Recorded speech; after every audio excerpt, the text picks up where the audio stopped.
శ్రీ మహాగణాధిపతియే నమః. శ్రీమాత్రే నమః. శ్రీపాదవల్లభ నృసింహ సరస్వతి శ్రీ గురు దత్తాత్రేయాయ నమః. తర్వాయి భాగం. నేను విచిత్రపురములో విచిత్రముగా బయటపడిన విషయం. శ్రీవల్లభుల అనుగ్రహ విశేషములు ఏమని వర్ణించగలను? నేను శతాంబరం చేరుటకు ముందు విచిత్రపురం అను పట్టణంలో విచిత్ర పరిస్థితులలో ఇరుక్కుని విచిత్రముగా బయటపడితిని. నేను విచిత్రపురం అను గ్రామం నుండి కాలినడకన పోవుచుండగా వినయ విధేయతలతో కూడిన రాజభటులు నన్ను సమీపించి, అయ్యా, మీరు వైష్ణవుల శైవుల అని ప్రశ్నించితిరి. మేము శివకేశవుల భేదములను పాటించని స్మార్తులమని, అయినను కాస్త శైవము వైపు మొగ్గు చూపెదవారమనియు, ఆదిశంకరాచార్యుల దక్షిణామ్నాయ పీఠమైన శృంగేరి అందలి శంకరాచార్యుల వారు మాకు గురువులగుదురనియు నేను చెప్పితిని. మీరు దయ ఉంచి మా రాజుగారి వద్దకు రావలసిందని వారు కోరిరి. నేను వారిరువుని అనుసరించి రాజధర్మమునకు దర్శనమునకు పోయితిని. దారి మధ్యలో సంభాషణ వశమున వారు నాకు కొన్ని విచిత్ర విషయములు తెలిపిరి. ఈరోజు బ్రాహ్మణులెవరైనను కనిపించిన ఎడల వారిని తమ వద్దకు రమ్మని ఆహ్వానించి, ఇంతకు ఎంత అని ప్రశ్నను అడుగుచుండిరి. దానికి సంతృప్తికరముగా ఎవరునూ సమాధానము చెప్పువారు లేకపోయిరి. ఆ రాజునకు పుత్ర సంతానము కలుగవలెనని కొన్ని సంవత్సరములకు పూర్వము యజ్ఞమును చేయించితిరి. అదృష్టవశమున వారికి పుత్ర సంతానము కలిగినది.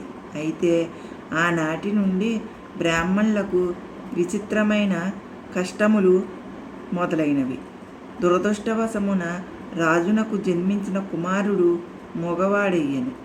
బ్రాహ్మణులు లోపభూయిష్టమైన యజ్ఞమును చేయుట వలనే తన కుమారుడు మగవాడయ్యనని రాజు అభిప్రాయపడిను. అందుకే ఆ రాజు శైవులైన బ్రాహ్మణులను నున్నగా గుండు కొరిగించి వైష్ణవనామములను ముఖమున పెట్టించి గాడిదపై ఊరేగించెను. వైష్ణవులైన బ్రాహ్మణులను నున్నగా గుండు కొరిగించి ఈ ఊదిరేఖలు ముఖమున పట్టించి గాడిదపై ఊరేగించెను. ఈ పరిస్థితి శైవులకును వైష్ణవులకును కూడా సంకటప్రాయమయ్యెను. రాజు ఉన్నట్లుండి వింతగా ప్రవర్తింపసాగిను. బ్రాహ్మణులను పిలిచి తోటకూర దానము చేయసాగిను. సాగుభూమిలో అధిక విస్తీర్ణములో తోటకూర పండించినట్లు ఆజ్ఞాపించెను. సుంకములలో సగభాగము తోటకూర రూపంలో వసూలు చేయుచుండెను. బండ్ల కొలది తోటకూర కోటలో జమ చేయబడుచుండెను. బ్రాహ్మణులకు తినలేనంత తోటకూర దానం చేయబడుచుండెను. అన్నము వండుకుని తినుటకు తక్కిన వంటకములను భుజించుటకును బ్రాహ్మణులకు నిషేధించబడెను. తోటకూరను వండుకుని తినిన తర్వాత వారికి ఎప్పుడు అల్పాహారం కావలసినను పచ్చి తోటకూరను వండిన తోటకూరను తినవలసి వచ్చేది. బ్రాహ్మణులు మాత్రము ఏమి చేయగలరు? తర్కములో పండితులమనియు, వేదాంతములో పండితులమనియు, పురాణ ఇతిహాసములలో పండితులమనియు విర్రవీగడి బ్రాహ్మణులు అందరూ కూడా తమ అహంకారమును విడిచి మౌనముగా తమ దురవస్థను బాపుమని దైవమును దీనముగా ప్రార్థించుచుండిరి. బ్రాహ్మణులందరిలోనూ ఒక దత్తోపాసకుడు ఉండెను. శ్రీ దత్తాత్రేయుడు స్మరణమాత్రమున ప్రసన్నుడగుననియు, తమ దురవస్థకు శ్రీప్రభువే బాపగలడనియు అతడు చెప్పెను. అందుచేత బ్రాహ్మణులందరూ మండల దీక్షను పూని శ్రీ దత్తాత్రేయుల వారిని పూజించసాగిరి. తన కుమారుడు మగవాడవుట వలన మోగభాషను ప్రోత్సహించవలనని ఆ రాజు తలసెను. తన రాజగురువును చూసి మోగభాషపై గ్రంథము రాయమని ఆదేశించెను. ఆ రాజగురువు గతములో చాలా గర్విష్ఠిగా నుండెను. ప్రస్తుతము అతడు దయనీయమైన పరిస్థితిలో నుండి మూగ భాషపై విస్తృత పరిశోధనలు చేయసాగాను. నన్ను రాజముఖమున నిలబెట్టిరి. నాకు ముచ్చెమట్లు పోయసాగినవి. శ్రీపాద వల్లభులు నన్ను ఎంతటి పరీక్ష చేయుచుండిరి అని తలసెత్తిని. శ్రీపాదుల నామమును మనస్సులో అవిశ్రాంతముగా జపించుకొనుచుంటిని. నాలో గతములో ఎన్నడూ లేని ధైర్యము కలగసాగిను. రాజు అందరినీ ప్రశ్నించినట్లే నన్ను కూడా అంతకు ఇంత అయినా ఎంతకు ఎంత అగును అని ప్రశ్నించాను. ఇంతకు ఇంతే అని గంభీరముగా బదిలిచ్చి తిని. రాజు విభ్రాంతుడై ఈ విధముగా వచించెను. మహాత్మా, మీరు చాలా గొప్పవారు. నీ దర్శన భాగ్యము వలన నేను ధన్యుడనైతిని. నాకు ఈ మధ్యనే జన్మ జ్ఞానము మేల్కొనినది. నేను గత జన్మలో బహుభేదవాడైన బ్రాహ్మణుడను. నా ఇంటిలో తోటకూరను పెంచుచుంటిని.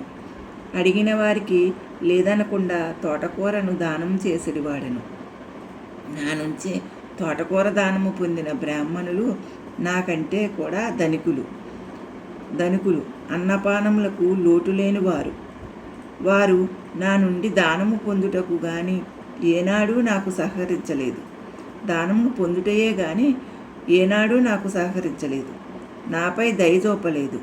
అభీష్టములకు గాని వివాహములకు గాని వారి తరపున నన్ను పంపినప్పుడు విశేషంగా దక్షిణములు సంభావనలు వచ్చేటివి. అందుండి 100 వంతులలో 1 వంతు మాత్రమే నాకిచ్చి 99 వంతులు వారే స్వీకరించేవారు. శ్రమ నాది, ఫలితం వారిది అన్నట్లుగా ఉండేటిది. పైగా నా ఇంటి నుండి తోటకూరను ఉచితంగా పొందిడివారు. నేను కటిక దరిద్రమునే అనుభవిస్తూ తోటకూరను మాత్రం యథావిధిగా దానమును చేస్తూనే ఉండేవాడను. ఆ బ్రాహ్మణులు తోటకూర ఎంతో రుచిగా ఉన్నదనియు ప్రతిరోజు తినట వలన హాని ఏమీ జరగదనియు చెప్పుచుండిరి. కాలచక్రము గిర్రున తిరిగినది. పూర్వజన్మలో నేను కటిక దరిద్ర స్థితిలో ఉండి కూడా తోటకూర దానం చేయుట వలన ఈ జన్మలో రాజుగా జన్మించి తిని. పూర్వజన్మలో నా వద్ద తోటకూర దానము పొందిన ఆ బ్రాహ్మణులు ఈ జన్మలో నా రాజ్యంలో బ్రాహ్మణులుగా జన్మించిరి. ఈ విధముగా నేను వారి కంటే ఎన్నో రెట్లు ధనవంతుడను, శ్రేష్ఠుడిగాను జన్మించి తిని.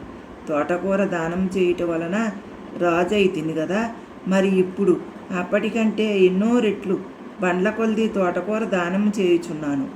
ఈ దానమునకు ప్రతిఫలముగా నేను పొందబోవు మహోన్నత స్థితి ఏమిటి అని ఈ వింత ప్రశ్నను వేసి తిని. దానికి మీరు మాత్రమే సరి అయిన సమాధానం చెప్పితిరి అని ముగించాను. అంతటా నేను, రాజా, పూర్వజన్మలలో పరిస్థితుల దృష్ట్యా మీ వద్దనున్న తోటకూర ఎంతో విలువైనది. అయితే ప్రస్తుతము మీరున్న అత్యున్నత స్థితి దృష్ట్యా ఆ తోటకూర అత్యల్పమైనది.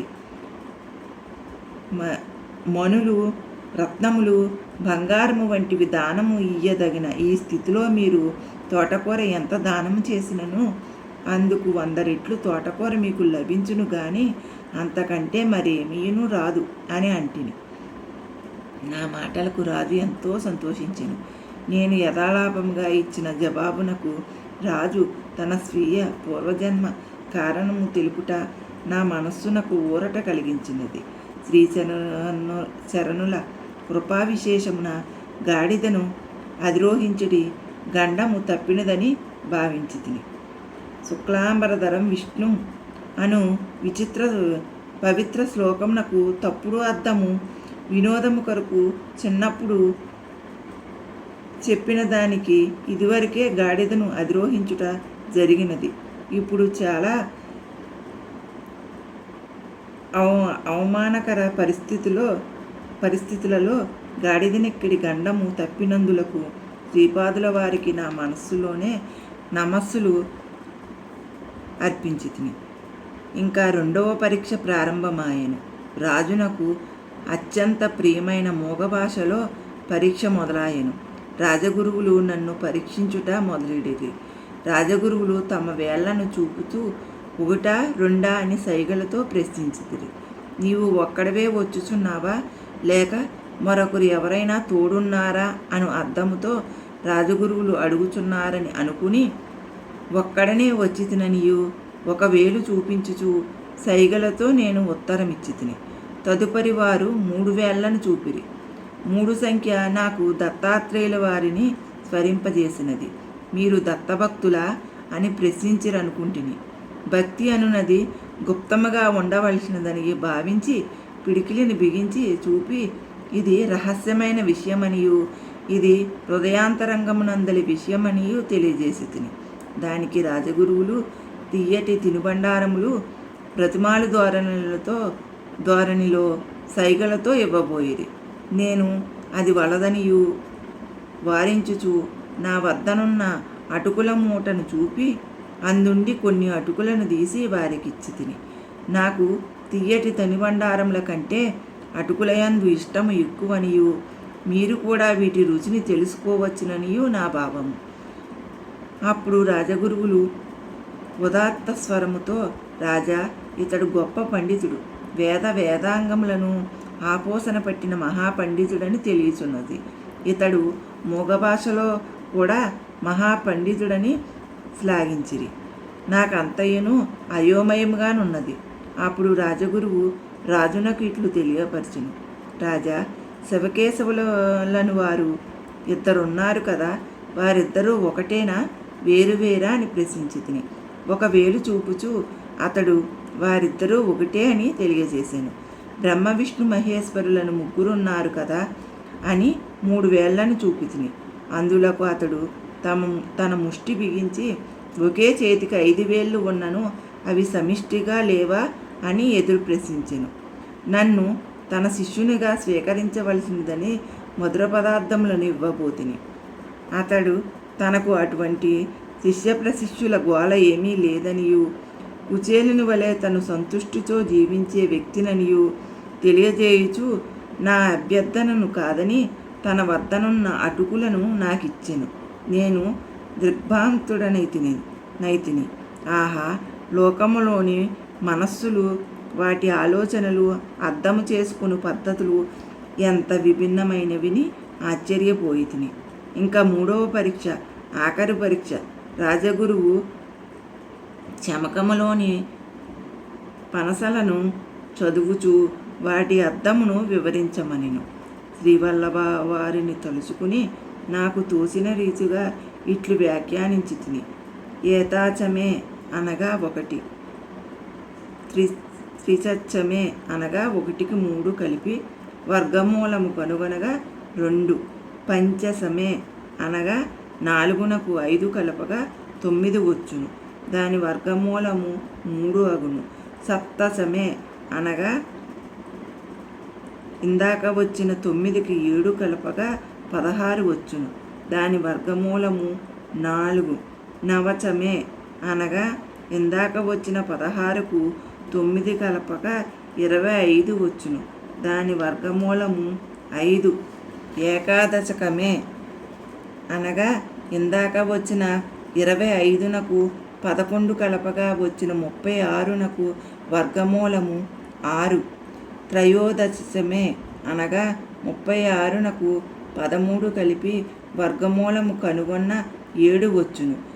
పంచదశమే అనగా 49కి 15 కలిపిన 64 వచ్చును, దాని వర్గమూలము 8. సప్తదశమే అనగా 64కు 17 కలిపిన 81 వచ్చును, దాని వర్గమూలము 9. నవదశమే అనగా 81కి 19 కలపగా 100 వచ్చును, దాని వర్గమూలము 10. ఏకవింశతిమే అనగా 100కు 21 కలపగా 121 వచ్చును, దాని వర్గమూలము 11. త్రయోవింశతిమే అనగా 121కి 23 కలపగా 144 వచ్చును, దాని వర్గమూలం 12. పంచవింశతిమే అనగా 144కు 25 కలపగా 169 వచ్చును, దాని వర్గమూలము 13. సప్తవింశతిమే అనగా 169కి 27 కలపగా 196 వచ్చును. దాని వర్గమూలము 14. నవవింశతిచ్చమే అనగా 196కి 29 కలపగా 225 వచ్చును. దాని వర్గమూలము 15. ఏకత్రింశతిచ్చచు అనగా 225కు 31 కలుపగా 256 వచ్చును. దాని వర్గమూలం 16. త్రయోత్రింశతిచ్చమే అనగా 256కి 33 కలపగా 289 వచ్చును. దాని వర్గమూలం 17. పంచత్రింశతిచ్చమే అనగా 289కి 35 కలపగా 324 వచ్చును. దాని వర్గమూలము 18. సప్తత్రింశతిచ్చమే అనగా 324కు 37 కలపగా 361 వచ్చును. దానికి వర్గమూలము 19. నవత్రింశతిచ్చమే అనగా 361కి 39 కలపగా 400 వచ్చును. దాని వర్గమూలం 20. అయితే నా వ్యాఖ్యానము సభలోని పండితులను ఎంతగానో అలరించినది. నా వ్యాఖ్యానము నాకే ఆశ్చర్యముగా తోసినది. మరలా నేనిట్లు వసించి తిని, ఇది అంతయును సృష్టి పరమాణువుల యొక్క రహస్యము. ఇది కానాద మహర్షికి తెలియను. పరమాణువుల సూక్ష్మ కణములు సంఖ్యాభేదమును బట్టి వివిధ ధాతువులు ఏర్పడును. శ్రీపాద శ్రీవల్లభుల కృపా విశేషము వలన పై విధముగా నేను విచిత్రపురము నుండి విచిత్రముగా బయటపడితిని. శ్రీపాదవల్లభ శరణు శరణు. శ్రీపాదరాజం శరణం ప్రపంచే. ఓం శాంతి శాంతి శాంతి.